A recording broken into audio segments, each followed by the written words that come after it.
Orang yang suka memuji akan kuat roh doanya. Orang yang berdoa pasti berakhir memuji. Karena Allah bertata di atas pujian. Siapa memuji, Allah mengatasi hidupnya.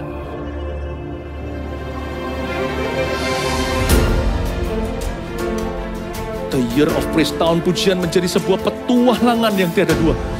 Menjadi sebuah pelajaran hidup yang langsung dari Kristus. Menjadi sebuah pengalaman yang indah. Waktu kita memuji Tuhan, seluruh kerajaan itu berdiri di sampingmu. Waktu kita memuji, seluruh kerajaan Allah dan kereta-keretanya yang tidak kelihatan berkuda dan berapi-api itu berada di kanan kiri. Semakin fisik kita lemah, roh kita semakin memuji Tuhan. Semakin jasmani kita terbatas, semakin rohani kita tidak boleh dibatasi.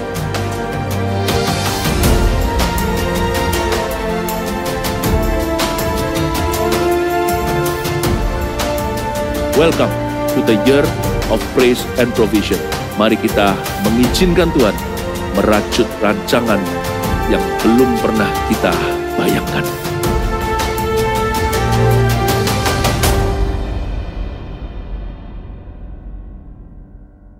Shalom Voltagers, mari sama-sama kita memuji Tuhan. Come on!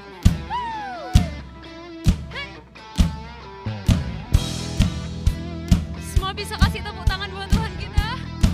Come on, 1, 2, 3.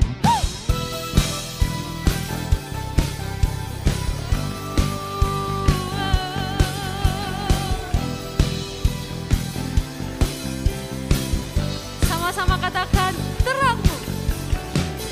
Terangmu yang telah ubah hidupku. Kau jadikan aku ciptaan baru. Ku angkat tanganku dan memujimu. Hidupku tak sama sejak kau ada. Dan kini engkaulah pusat segalanya. Kasihmu kan selalu cukup bagiku.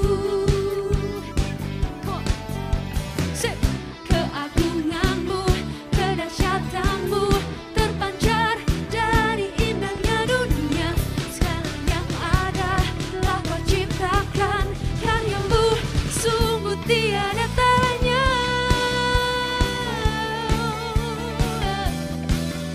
Sungguh tiada tanya.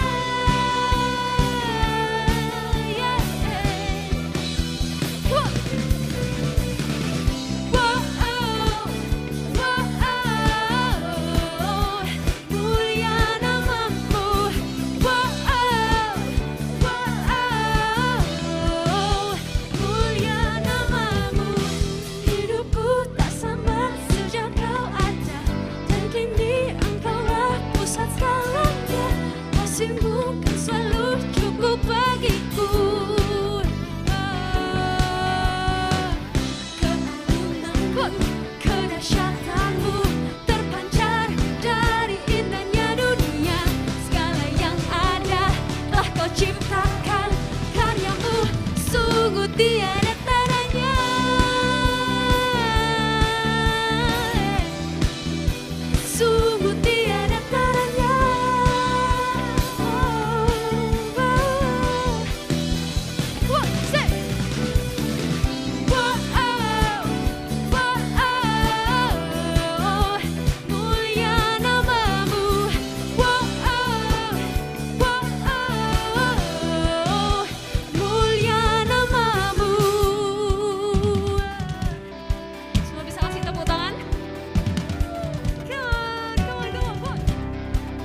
This is the moment. Oh, everything changes. Oh, you are my breakthrough. I praise you. I praise you. Woo!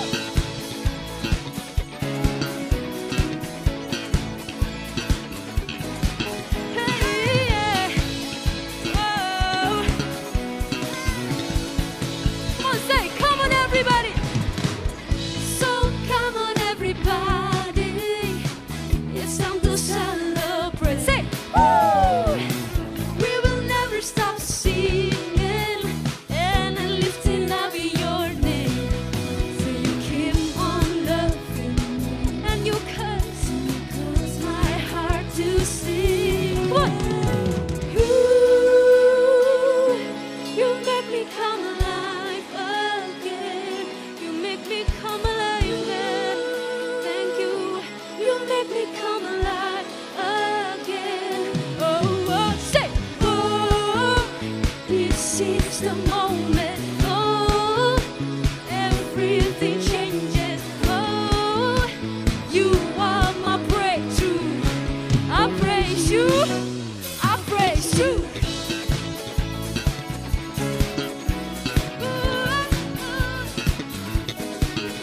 Yeah, yeah. Come on, say, you are good. You are good. You are good. You are good. You are good. Oh, you are good. You are good. You are good. Semua kasih tepuk tangan, kuat.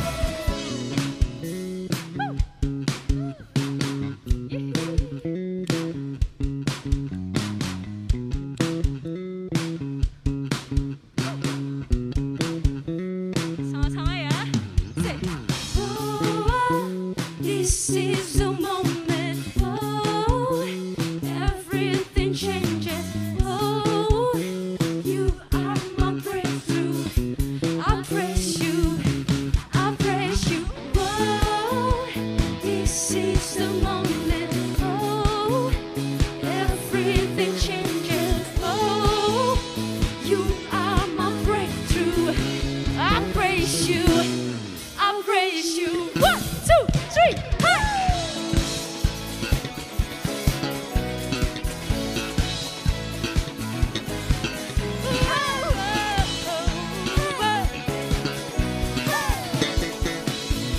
Everybody say, you are good. You are good.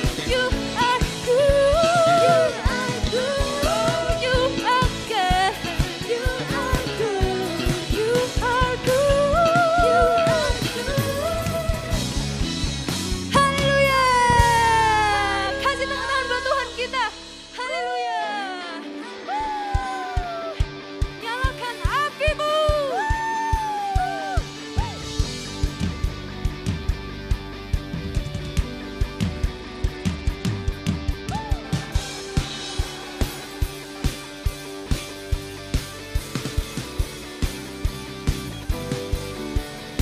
Bisa kasih tepuk tangan gini? Asik. Say, jiwa bebas terlepas, kuasa maut telah terhempas. Nama Yesus pemenang, nama Yesus jawaban. Langkah takkan berhenti. Apa? Berlari sampai akhir. Sultan tinggi namanya, Sultan aja namanya. Roh Kudus membakar setiap kami. Naikkan hujan mujizat terjadi, mengalir kuasa-Mu, nyalakan api-Mu, ku nyanyi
dahsyat mujizat terjadi.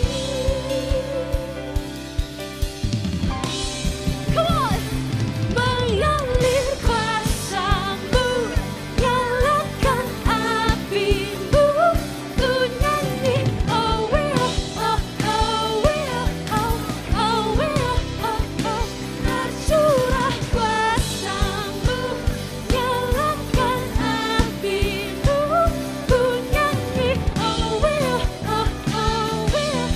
keajaiban terjadi.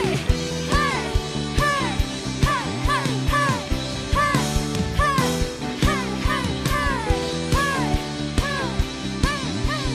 hey. Beri kemuliaan bagi Tuhan kita.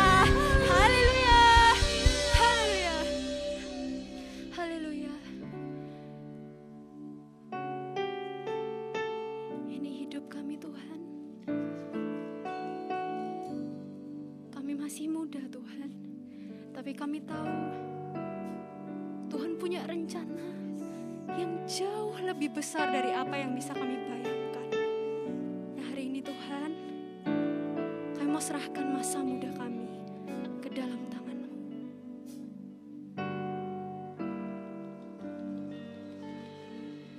Ini aku, semua milikku, ku serahkan padamu Tuhan. Penyesalan dan kebanggaan, suka dan duka, semua ku serahkan. Yang telah lalu, yang akan datang, hasrat dan harapan yang terbayang, masa depan dan rencanaku, semua ku serahkan dalam tangan-Mu. Ku persembahkan hidupku kepadamu Tuhan, untuk kemuliaan-Mu. Ku berikan hidup ini sebagai persembahan yang berkenan padamu. Mari sama-sama katakan, ini aku, semua milikku. Ini aku, semua milikku, ku serahkan padamu Tuhan. Penyesalan dan kebanggaan, suka dan duka, semua ku serahkan. Yang telah lalu,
ku persembahkan hidupku.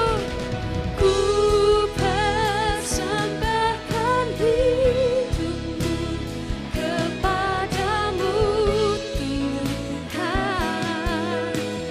Untuk kemuliaan-Mu ku berikan hidup ini sebagai persembahan yang berkenan padamu. Ku berikan hidupku, ku berikan hidupku kepadamu Tuhanku, kepadamu Tuhanku. Haleluya, haleluya. Tuhan Yesus, terima kasih buat kesempatan kami boleh mengikuti ibadah online ini Tuhan. Tuhan, sebentar lagi kami mau dengarkan firman Tuhan. Ajari kami Tuhan untuk dengar-dengaran akan firman-Mu. Ajari kami juga Tuhan untuk membuka hati kami selebar-lebarnya untuk Tuhan koreksi hidup kami. Ini kami Tuhan, kami siap untuk mendengarkan firman Tuhan. Di dalam nama Tuhan Yesus yang siap mendengarkan firman Tuhan, sama-sama katakan amin. Shalom Full Teachers. Wah, senang sekali bisa berjumpa dengan kalian lagi. Kak Novi percaya kita semua pasti diberkati setelah mengikuti KKR Roh Kudus Datanglah tadi ya. Yang belum, ayo cepet segera ikut. Ya, kita ini mau jadi pelaku-pelaku firman Tuhan. Dan hari ini meskipun KKR-nya sudah berhenti, tapi kita percaya bahwa Roh Kudus tidak berhenti melakukan pekerjaannya atas setiap kita. Katakan amin. Ya, tetap mau memakai kita jadi alat-alatnya. Kak Novi dengar banyak laporan kemenangan, juga ketaatan kalian ya. Dari minggu-minggu kemarin, hari-hari kemarin, bagaimana kalian mendoakan orang sakit, dilawat Roh Kudus, dipenuhi Roh Kudus. Senang sekali, sukacita Kak Novi rasakan.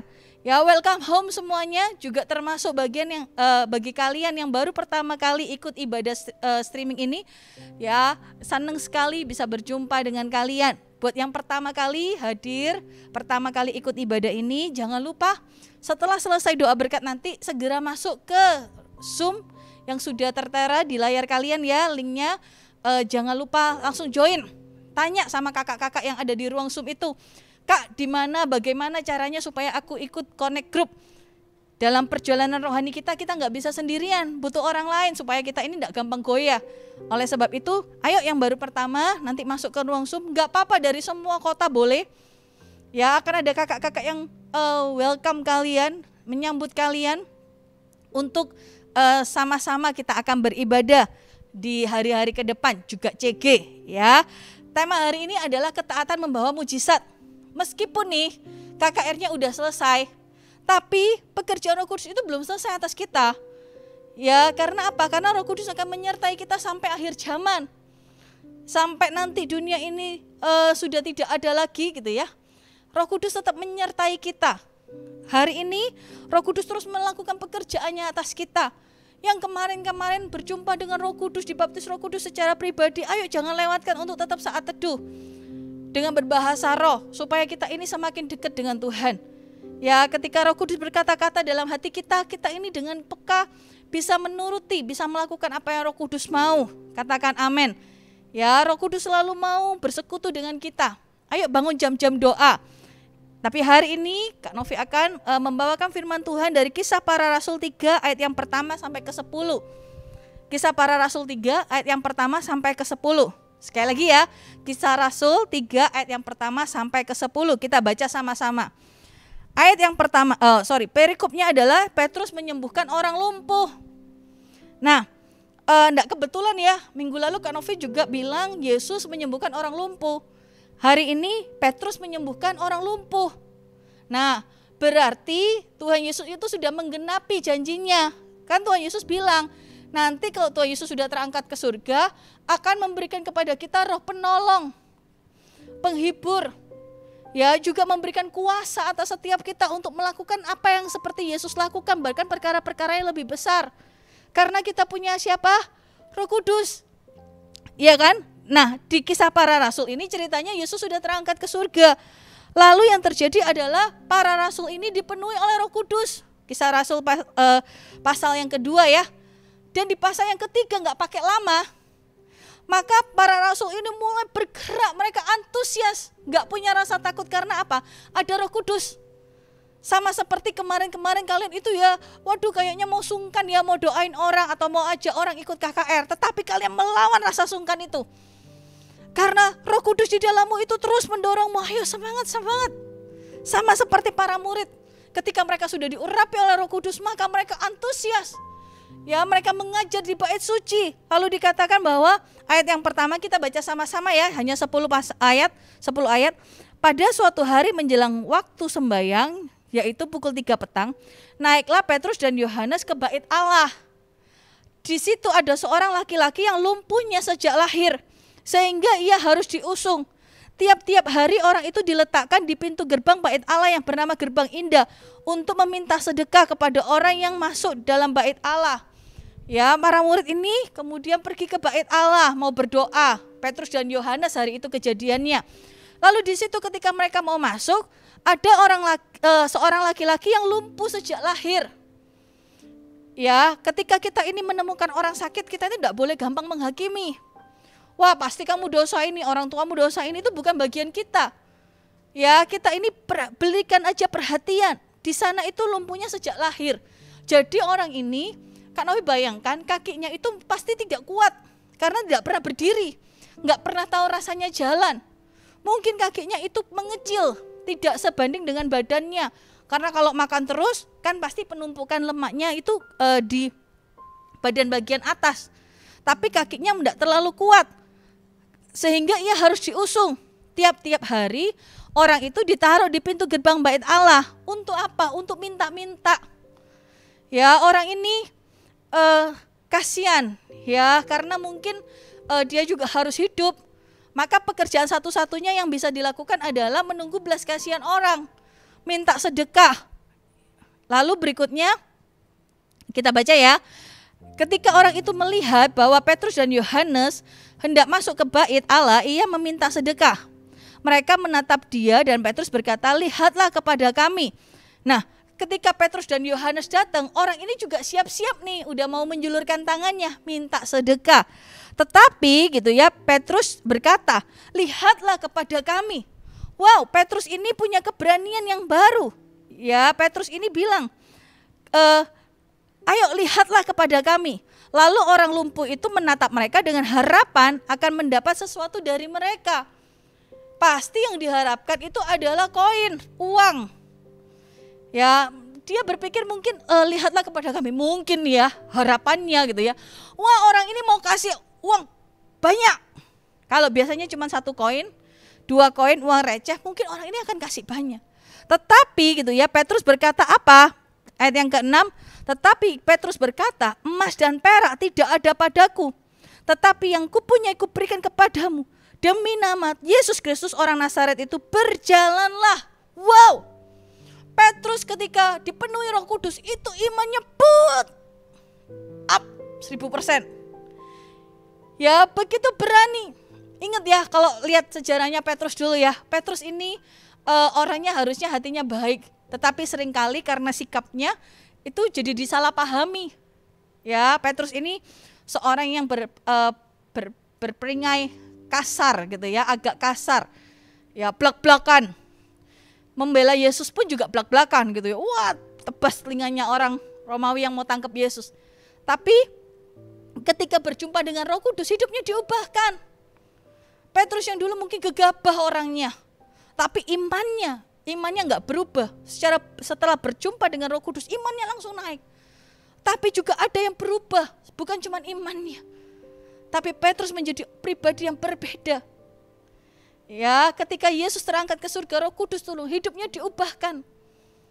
Petrus dulu itu, ingat ya, sebelum kejadian Yesus disalib, Petrus ini menjadi seorang yang berbohong kepada orang, mengkhianati Yesus juga. Petrus itu seharusnya gitu ya, tidak ada dosa besar, dosa kecil. Yudas mengkhianati Yesus, Petrus juga. Ketika lihat Yesus disiksa, lalu orang-orang tanya, "Loh, kamu kan muridnya juga. Kamu juga pasti bersama-sama dengan dia." Ingat ya, 3 kali Petrus itu menyangkali Yesus. Dia sembunyi, dia bilang, bukan, oh bukan, oh pasti kamu salah lihat. Petrus itu juga punya dosa yang sama loh. Yesus itu juga sedih. Ingat ya kalau kita pernah lihat waktu filmnya Yesus itu lagi disiksa, mau disalib. Ada satu kali Yesus itu memandang Petrus, mengingatkan bahwa Petrus sebelumnya bilang seperti ini. Wah ya, Petrus itu pasti bukan aku yang menyerahkan engkau Tuhan. Petrus dengan pedenya, dengan sombongnya bilang pasti bukan aku. Tapi Yesus bilang, sebelum ayam berkokok, kamu sudah menyangkali aku 3 kali. Dan itu benar terjadi. Tapi tahu nggak, Petrus ini adalah orang yang luar biasa. Dia ini orang yang biasa tetapi menjadi luar biasa. Kenapa? Karena perjumpaannya dengan Tuhan yang pertama. Petrus itu diubahkan hatinya. Yudas juga berjumpa dengan Tuhan, tapi hidupnya tidak mau diubahkan. Berbeda dengan Petrus, dia seringkali dimarahi. Mungkin Petrus ini bukan orang yang paling dikasihi seperti Yohanes. Tetapi Petrus ini punya respon hati yang baik. Ketika diajar, Petrus ini nggak pergi. Ketika Petrus ini ditegur, dia itu tidak membenci orang yang menegurnya. Apalagi dia tahu itu adalah Yesus gurunya. Kalau kita mau jadi pribadi yang baik teman-teman, kalau kita hari ini ditegur baik itu orang tua gitu ya, atau pemimpin rohani, jangan tutup dirimu. Jangan bilang bahwa kamu nggak tahu hidupku. Coba lihat, Petrus dan Yudas sama-sama berbuat dosa. Sama-sama melukai hati Yesus. Tetapi tahu nggak, endingnya berbeda. Yudas membunuh dirinya. Petrus dapat pengampunan. Dia mau berubah, dia tahu dia salah. Dia menangis ketika dia menyangkali Yesus 3 kali, dia itu menangis. Tapi dia tidak membunuh dirinya. Ya, dia nggak mengakhiri hidupnya. Yang dilakukan Petrus adalah mungkin dengan rasa malu gitu ya. Kalau ada temannya yang dengar, dengan rasa malu, Petrus itu tetap kembali berkumpul bersama teman-temannya. Petrus mungkin dari jauh melihat Yesus disiksa. Petrus menangis, karena percaya pasti itu terjadi ya. Lihat Yesus diikuti dari jauh. Lalu setelah itu Petrus itu juga menunggu sama-sama. Tapi Petrus tidak pernah pergi dari hadirat Tuhan. Makanya karena Petrus itu ya mungkin dengan guilty tapi tetap stay, tetap tinggal dalam hadirat Tuhan. Tahu enggak apa yang terjadi? Petrus pun dipenuhi oleh Roh Kudus. Bam, hidupnya diubahkan. Dari orang yang mungkin gitu ya, kelihatannya itu kasar gitu ya, ceroboh gitu ya. Petrus mungkin sudah berdosa, menyangkali Yesus, tapi ketika hari itu dia stay, hidupnya diubahkan. Dia tinggal dalam hadirat Tuhan. Teman-teman, jangan menjauh dari hadirat Tuhan. Kalau hidupmu mau dipakai kayak Petrus. Ya, semua orang punya masa lalu. Petrus pun juga. Bahkan Petrus itu ceritanya ditulis di setiap Injil. Bagaimana Petrus menyangkali Yesus. Dia pasti juga malu. Aduh, mesti ceritanya gitu ya. Kalau tentang Petrus itu ada yang baik sih kayak berjalan di atas air. Tapi juga banyak yang ditegur sama Yesus gitu ya. Yang dimarahi Yesus karena potong telinga, yang juga menyangkali Yesus. Tapi Petrus itu, dia gak bisa ubah masa lalu, tapi Petrus itu mengubah masa depannya. Petrus itu mengubah jalan ceritanya, sehingga kita mengenal hari ini Petrus itu adalah batu karang yang teguh. Bapak gereja. Oleh Petrus gitu ya, gereja pertama mula-mula itu dijadikan, dibentuk. Petrus dipakai Tuhan. Dan rencana Tuhan dalam hidupnya Petrus itu tidak gagal. Meskipun Petrus sudah jatuh dalam dosa. Jauh sebelum Petrus menyangkali Yesus, Yesus bilang, kamu adalah batu karang yang teguh. Dan benar ketika Petrus bertobat, dipenuhi Roh Kudus, benar-benar gereja itu dibangun lewat Petrus. Di pelayanannya Petrus. Dan hari itu ketika dia datang ke bait Allah, dia lihat orang yang minta-minta gitu ya. Belas kasihannya muncul. Teman-teman, kalau kita ini dipenuhi Roh Kudus, kita ini pasti punya belas kasihan.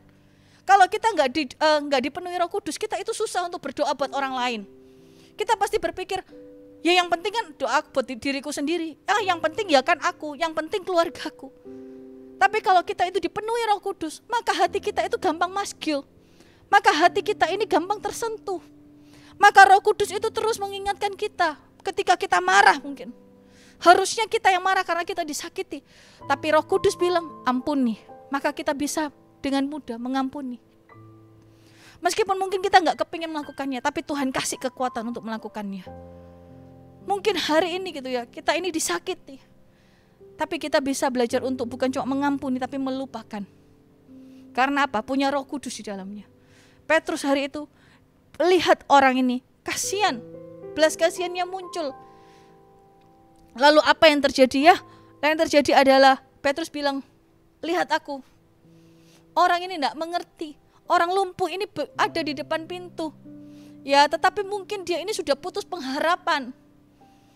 Dia ini ada di gereja setiap hari di bait Allah, tapi dia tidak dapat mujizatnya. Kenapa gitu ya?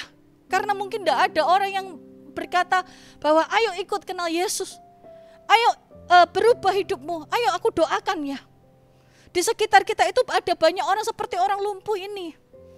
Orang lumpuh itu mungkin teman-teman kita itu nggak lumpuh secara fisik, kaki mereka bisa berdiri, tetapi mungkin lumpuh itu dalam hati mereka. Mereka sakit dalam hatinya, mereka dikecewakan, mungkin mereka pernah dilecehkan.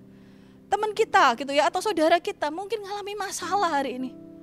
Teman-teman, mereka ini lumpuh bukan secara fisik, tapi dalam hidup kita itu ada sesuatu yang tidak bisa maksimal. Kalau tidak lumpuh itu berarti semua itu bergerak dengan maksimal ya. Tapi kalau lumpuh itu berarti ada sesuatu yang macet dalam hidupnya. Apa itu? Sama seperti orang lumpuh ini, dia ada di gereja depan bait Allah, tapi mungkin tidak ada orang yang mau berdoa buat dia. Semua orang cuma bilang kayak gini, oh iya kasihan ya, oh iya aku punya uang, tak kasih ya. Oh aku punya uang agak banyak hari ini, tak kasih ya. Tetapi tidak ada yang bilang tentang Yesus dan tentang Roh Kudus dalam hidup mereka. Tidak ada yang berani mendoakan. Kenapa? Karena mungkin orang-orang ini pun bukan tidak percaya kepada Tuhan gitu ya, tapi mereka itu tidak punya belas kasihan. Petrus hari itu lihat orang lumpuh ini. Dia tahu bahwa bukan uang yang diperlukan sama orang lumpuh ini. Yang diperlukan itu adalah Yesus. Maka dikatakan ya, berikutnya ya, Petrus berkata, emas dan perak tidak ada padaku, tetapi apa yang kupunyai kuberikan kepadamu, demi nama Yesus Kristus orang Nazaret itu berjalanlah. Ketika orang lumpuh ini sudah mulai berharap uang perak atau uang emas, koin emas atau koin perak, Petrus bilang, lihat aku nggak punya emas dan perak tidak ada padaku. Tapi satu yang aku punya, Yesus Kristus. Kalau punya Yesus kita punya segalanya, katakan amin. Orang yang tidak punya pengharapan bisa punya pengharapan. Orang lumpuh ini tidak punya pengharapan untuk disembuhkan. Bagaimana mungkin orang yang tidak pernah tahu rasanya berjalan? Coba bayangkan bayi yang sehat aja. Untuk berjalan itu butuh waktu teman-teman. Betul ya? Kalau misalnya orang tuanya tidak punya banyak waktu untuk bantu bayinya gandeng gitu ya, diajari berjalan, pasti jalannya lebih lama. Ya, orang tua yang lebih rajin mungkin bayinya juga lebih semangat gitu ya untuk berjalan, lebih cepat berjalan. Orang lumpuh ini nggak pernah tahu rasanya. Bentuk kakinya pun pasti juga sudah tidak sama. Ya mungkin lututnya apa segala macam itu nggak kuat. Tetapi Petrus berkata bahwa emas dan perak tidak ada padaku. Aku tidak mau kasih emas dan perak. Karena kamu besok kalau emasmu hilang, perakmu hilang, kamu akan besok habis gitu ya. Besok kamu akan minta-minta lagi. Tapi kasih Yesus. Ya, tapi apa yang kupunyai, kuberikan kepadamu, yaitu apa? Yesus Kristus, katakan amin. Ya, kalau ada teman-teman kita hari ini lagi set, ada dalam masalah, mungkin itu orang tua kita atau siapa di sekitar kita dalam pergumulan, teman-teman, kenalkan mereka sama Tuhan Yesus. KKR-nya udah selesai, Roh Kudus datanglah. Tapi ngomong tentang Yesus itu terus. Justru KKR tadi yang kita ikuti, Roh Kudus datanglah, itu adalah tekan tombol kita. Awal mula di mana kita ini semakin seperti Petrus. KKR-nya sudah selesai. Tapi bayangkan coba, momentumnya itu masih terus jalan. Yesus hari itu sudah terangkat ke surga. Tapi bukankah Roh Kudus yang sama ada atas Petrus? Roh Kudus yang sama juga mengurapi kita tadi. Iya kan? Oleh sebab itu, momentumnya jangan berhenti. Tetap kabarkan Injil, kabarkan tentang Yesus. Kenapa? Karena kalau mereka punya Yesus, maka kuasa yang Yesus punya pun itu juga terjadi atas mereka, katakan amin. Ya, dikatakan bahwa berjalanlah. Berjalanlah. Seperti minggu lalu Yesus juga melakukan mujizat, orang lumpuh berjalan yang dibawa oleh 4 orang. Ya, dengan luar biasa dan sepakat. Hari ini pun Petrus melakukan yang sama, berjalanlah. Lalu dikatakan yang ketujuh, ini mustahilnya kalau enggak Yesus yang melakukan, enggak mungkin bisa. Lalu ia memegang tangan kanan orang itu dan membantu dia berdiri. Seketika itu juga kuatlah kaki dan mata kaki orang itu. Coba bayangkan. Enggak pernah jalan, enggak tahu rasanya jalan. Bentuk kakinya pasti gitu ya, enggak seimbang karena dia harus duduk terus kan, meminta-minta kan, enggak mungkin minta sambil tidur. Dia duduk terus. Tapi dikatakan bahwa Petrus bilang ya, berjalanlah dalam nama Yesus, berjalanlah. Diangkat tangan kanannya. Lalu tiba-tiba yang terjadi apa? Kuatlah kaki dan mata kaki orang itu. Wow. Siapa yang bisa melakukan mujizat? Tuhan. Dan Tuhan mau melakukannya untuk setiap kita dan juga orang-orang yang kita kasihi. Tapi coba bayangkan hari itu, kalau Petrus tidak datang ke bait Allah, dan Petrus hari itu tidak dihinggapi rasa belas kasihan, dan Petrus tidak punya persekutuan dengan Roh Kudus, maka apa? Orang lumpuh itu akan lumpuh terus seumur hidupnya, tidak punya pengharapan, hopeless. Kita nggak bilang ya, kita itu arahkan orang-orang itu kepada kita, nggak boleh. Tapi kita harus dipakai jadi alatnya Tuhan, katakan amin. Ya, katakan amin. Kita ini dipakai jadi Petrus-Petrusnya hari itu, dipakai sebagai Yohanes-Yohanesnya hari itu. Kalau hari itu Petrus nggak taat, Petrus cuma juga kasih uang koin aja, apa yang terjadi? Orang-orang ini nggak punya pengharapan. Siapa dari kita yang pernah menerima kebaikan dari orang lain? Orang lain itu memberitakan Yesus dalam hidupmu. Kak Novi juga terima berkat itu loh. Kak Novi ingat, ya Kak Novi punya satu teman. Waktu ketika SMA itu ya, teman Kak Novi ini bolak-balik ajak Kak Novi pergi ke satu event KKR waktu itu ya. Kak Novi bilang nggak mau, nggak bisa gitu ya. Tapi temennya Kak Novi ini maju terus pantang mundur karena dia kepingin datang tapi nggak ada teman gitu ya. Ayo Nov gitu ya.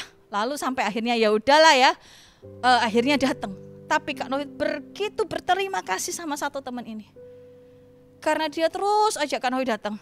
Tahu nggak? Hari itu pertama kalinya Kak Novi dibaptis Roh Kudus. Dan itu adalah perjumpaan yang nggak pernah Kak Novi lupa, umur 17 tahun. Wow, senengnya kalau berjumpa dengan orang-orang yang taat. Orang-orang yang taat itu bak mujizat. Hari ini hidupnya baru. Kak Novi hari ini bisa dipakai Tuhan. Kenapa? Karena ada satu orang yang taat, ajak Kak Novi tawari bolak-balik. Nggak menyerah, ditelepon pulang sekolah, ditelepon padahal di sekolah udah ketemu, istirahat juga ketemu, satu kelas juga gitu ya. Tapi pulang masih ditelepon lagi, ayo ikut, yuk gitu ya. Nanti malamnya lagi ditelepon lagi, yuk gitu ya. Akhirnya karena ya sudahlah ya, karena diajak terus, akhirnya Kak Novi datang. Meskipun dengan setengah hati awalnya, tapi berjumpa dengan Roh Kudus hari itu di pinggir kanan, di pinggir kiri ruangan gitu ya. Karena berjumpa dengan Roh Kudus hari itu, pribadi yang Kak Novi terus cari, Kak Novi rindukan. Tapi kalau nggak ada temennya Kak Novi hari itu mungkin ya agak susah ya, mungkin agak udah berumur baru kenal Roh Kudus. Mungkin beberapa tahun, mungkin ketika masuk GMS baru kenal Roh Kudus. Tapi hari itu Tuhan itu melawat Kak Novi, menunjukkan pribadinya. Kenapa? Karena ada satu orang yang taat. Mau nggak jadi orang yang dipakai Tuhan untuk bawa teman-teman yang lain itu kenal sama Roh Kudus dan Tuhan Yesus? Ayo, ya Petrus hari itu dengan taat ya, lalu belajar. Petrus lihat dulu waktu Yesus menyembuhkan, oh gini caranya. Petrus hari itu melakukannya dan benar, kuat. Lalu yang ke-8 dikatakan bahwa ia melonjak berdiri, lalu berjalan kian kemari dan mengikuti mereka ke dalam bait Allah, berjalan dan melompat-lompat serta memuji Allah. Wow, mujizat terjadi. Karena ada Petrus dan Yohanes yang taat. Yang meskipun Yesus sudah terangkat ke surga, tapi taat sama Roh Kudus, makanya hidupnya bisa dipakai. Coba lihat, mujizat terjadi. Lalu orang lumpuh itu berdiri, berjalan kian kemari. Bayangkan coba, bagaimana orang yang tidak pernah berjalan bisa berjalan dan melompat. Tuhan melakukan mujizat ya. Tuhan kita itu luar biasa. Lalu apa yang terjadi? Lalu mengikuti mereka ke dalam bait Allah. Lalu yang ke-9, seluruh rakyat itu melihat dia berjalan sambil memuji Allah. Lalu mereka mengenal dia sebagai orang yang biasanya duduk minta sedekah di gerbang bait Allah. Sehingga mereka takjub dan tercengang tentang apa yang telah terjadi padanya. Orang ini dulu cuma duduk minta-minta gitu ya, tiap-tiap hari di pinggir jalan gitu ya. Luar biasa. Tidak punya pengharapan. Tapi ketika berjumpa dengan Petrus hari itu, hidupnya diubahkan. Karena Petrus punya Roh Kudus. Hari itu, Kak Novi juga orang biasa, tidak punya masa depan, tidak mengerti tentang bagaimana pemakaian Tuhan, sempat terhilang. Ya, karena ke gereja itu cuman rutinitas agamawi. Karena ke gereja ya, karena supaya tidak masuk neraka gitu ya, hafalannya itu seperti itu. Tapi umur 17 itu, ada Petrus yang Tuhan taruh dalam hidupnya Kak Novi, yaitu temannya Kak Novi. Dia ajak Kak Novi datang, Kak Novi berjumpa dengan Roh Kudus. Hari itu hidupnya tidak pernah sama lagi. Hari itu Tuhan tuh terus bawa Kak Novi dalam covenant-nya. Ya, hidupnya Kak Novi itu nggak lagi dibiarkan. Pernah nggak jatuh setelah itu Kak Novi? Diangkat lagi, diampuni lagi, dipercaya lagi. Terus Tuhan melakukannya. Ketika Tuhan mencintai orang, mengasihi orang, Tuhan itu mau pakai siapapun untuk menunjukkan kasihnya kepada orang itu, katakan amin. Ya, satu sisi Petrus dipakai luar biasa, tapi satu sisi Kak Novi percaya Tuhan itu juga cinta sama orang lumpuh itu. Ya, Tuhan itu tidak mau orang ini lumpuh terus. Tuhan mau orang ini juga berjalan menerima mujizat. Hari itu dia bangun, dia mencengangkan banyak orang. Dia membuat banyak orang lain itu malu mungkin. Tapi yang paling penting adalah dia memuji Tuhan. Dia menceritakan tentang Tuhan saking happy-nya. Sama seperti Kak Novi hari ini. Karena begitu happy ikut Tuhan, kenal Roh Kudus. Hari ini dipakai Tuhan untuk mengkobarkan. Temannya Kak Novi bukan pengkhotbah, tapi dari satu orang itu yang ajak gitu ya. Lahirlah seorang pengkhotbah. Lahirlah seorang gembala anak. Hari ini kalian gitu ya, ayo maulah dipakai sama Tuhan. Karena percaya, mungkin ada temenmu, dia tuh gak populer di sekolahmu. Tapi kamu tahu Roh Kudus berkata, ayo temeni, ayo injili, ayo ajak CG gitu ya. Kamu sering bilang bahwa enggak gitu ya. Enggak, atau malu atau apa gitu ya. Tahukah kamu ketika kamu menginjil, jangan-jangan dia jadi orang yang luar biasa loh dipakai sama Tuhan. Hidupmu juga sama. Orang lumpuh ini juga dipakai Tuhan luar biasa karena percaya hidupnya jadi kesaksian di gerbang indah bait Allah itu. Tapi satu sisi, Petrus juga dipakai Tuhan luar biasa. Pengurapannya bertambah. Karena apa? Karena ada langkah ketaatan. Siapa yang di sini mau dipakai Tuhan? Ya, KKR-nya, eventnya boleh selesai. Roh Kudus tetap bekerja. Tambah luar biasa, tambah luar biasa, tambah luar biasa. Karena percaya kita semua diurapi Tuhan. Ayo tetap sebarkan Injil. Ya, kalau ada orang butuh didoakan, doakan. Ya, siapa tahu terjadi kesembuhan. Mungkin doakan sekali belum tentu sembuh, doakan 2 kali belum tentu sembuh. Kak Novi ingat bertahun-tahun yang lalu ya, Kak Novi itu bolak-balik itu ketemu sama orang yang tangannya itu ada benjolannya gitu ya, ada benjolannya. Lalu satu ketika bertahun-tahun yang lalu ketika Kak Novi masih pelayan di kota yang lama gitu ya, GMS yang kota yang lain gitu ya. Satu ketika ada seorang anak kecil masih usia mungkin nggak sampai 5 tahun lah paling besar, ada benjolan di tangannya. Kak Novi doain, ya ekspektasinya Tuhan yang memberikan kesembuhan. Tapi Kak Novi setia doain gitu ya, kasihan ada benjolannya. Nggak lama, mungkin berapa hari gitu ya, berapa minggu, mamanya bilang, Kak Novi, itu benjolan yang di tangannya anak saya itu hilang gitu ya, setelah didoakan gitu ya. Ya nggak ngerti gitu ya bagaimana caranya, karena itu kan Tuhan. Tapi untunglah hari itu taat. Kalau enggak gitu mungkin benjolannya itu membesar. Tidak ada hubungannya sama Kak Novi. Cuma jadi alatnya Tuhan seperti Petrus hari itu. Tetapi itu melatih imannya Kak Novi untuk terus percaya dan berani mendoakan. Kalian juga gitu ya. Ayo harus latihan. Karena percaya kalian juga bisa dipakai luar biasa. Katakan amin. Yang mau dipakai Tuhan besar, kasih tepuk tangan buat Tuhan. Wow, mari kita berdoa ya. Goramana syakara para Tuhan, jadikan kami orang-orang yang berguna buat kerajaan surga. Pakai hidup kami ya Tuhan, dimanapun kami ada. Kami serahkan ya Tuhan hidup kami, pakai jadi yang terbaik. Tuhan, kami ini rindu. Syakara para kerinduanku selalu berada di tempat Kau berada. Kerinduanku selalu bekerja. Tidak boleh jadi pengangguran. Seperti siapa? Seperti Bapakku bekerja. Yes. Ya, harus berani, harus bergerak. Ku dengarkan Tuhan, isi hatimu saat Kau panggilku. Siap, semua angkat tanganmu. Katakan, ini aku utuslah Tuhan. Ini aku mau dipakai Tuhan. Katakan, ini aku Tuhan. Syakara para pata, syakara para syakara para. Kemanapun Kau pimpin, ke negeri yang Kau gak pilih-pilih tugas. Apa yang Roh Kudus taruh dalam hatiku, Tuhan, aku ini mau lakukan ya Tuhan. Katakan, ini aku utuslah Tuhan. Ini aku utuslah Tuhan. Kemanapun Kau pimpin, ke negeri yang Kau pilih. Ini aku utuslah Tuhan. Dan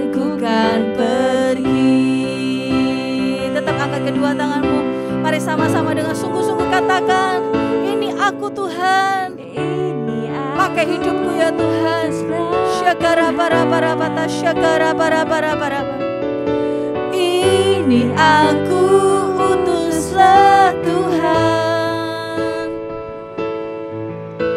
Kemanapun kau pimpin, ke negeri yang kau pilih, ini aku, utuslah Tuhan. Dan ku kan pergi. Angkat kedua tanganmu. Tuhan, KKR Roh Kudus Datanglah adalah awal di mana kami akan bergerak lebih lagi dengan Roh Kudus-Mu. Pakai setiap kami ya Tuhan, kami rindu terus setiap hari dipakai Tuhan. Jadikan kami pembawa kabar baik, sukacita, Injil, damai sejahtera. Dan Tuhan jadikan kami orang-orang yang berani untuk mendoakan orang lain. Kami percaya mujizat terjadi, terobosan terjadi, pemulihan terjadi ketika kami berdoa. Tuhan yang melakukannya untuk setiap orang yang kami doakan. Sambil Tuhan pakai hidup kami terus menyenangkan Tuhan. Lewat jam-jam doa kami rindu bersekutu denganmu ya Roh Kudus. Oleh sebab itu, pakai setiap kami. Terus ya Tuhan, bentuk hati kami terus semakin serupa dengan gambar-Mu. Terima kasih ya Tuhan. Angkat kedua tangan kalian. Terimalah berkat yang terbaik dari Allah Bapa, Tuhan Yesus Kristus, dan dari Allah Roh Kudus.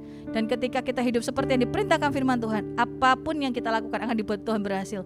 Mari sama-sama yang percaya katakan amin. God bless you. See you next week.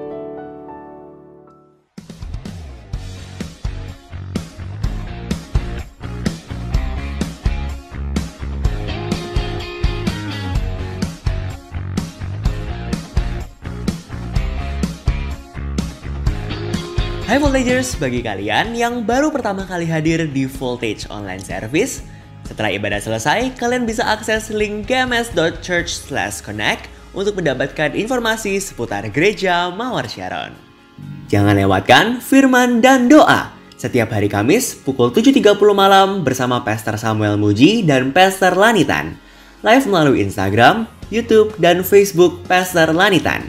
Jangan lupa untuk share link YouTube Firman dan Doa kepada seluruh keluarga, teman, dan kerabat kalian ya. Mari bersama-sama mengalami hadirat Tuhan dan mujizatnya.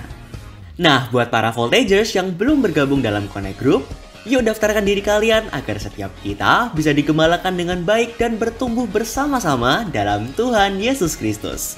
Untuk informasi seputar Connect Group, Anda dapat menghubungi di nomor telepon 08954 0604 0604 atau DM di Instagram @gmssidoarjo.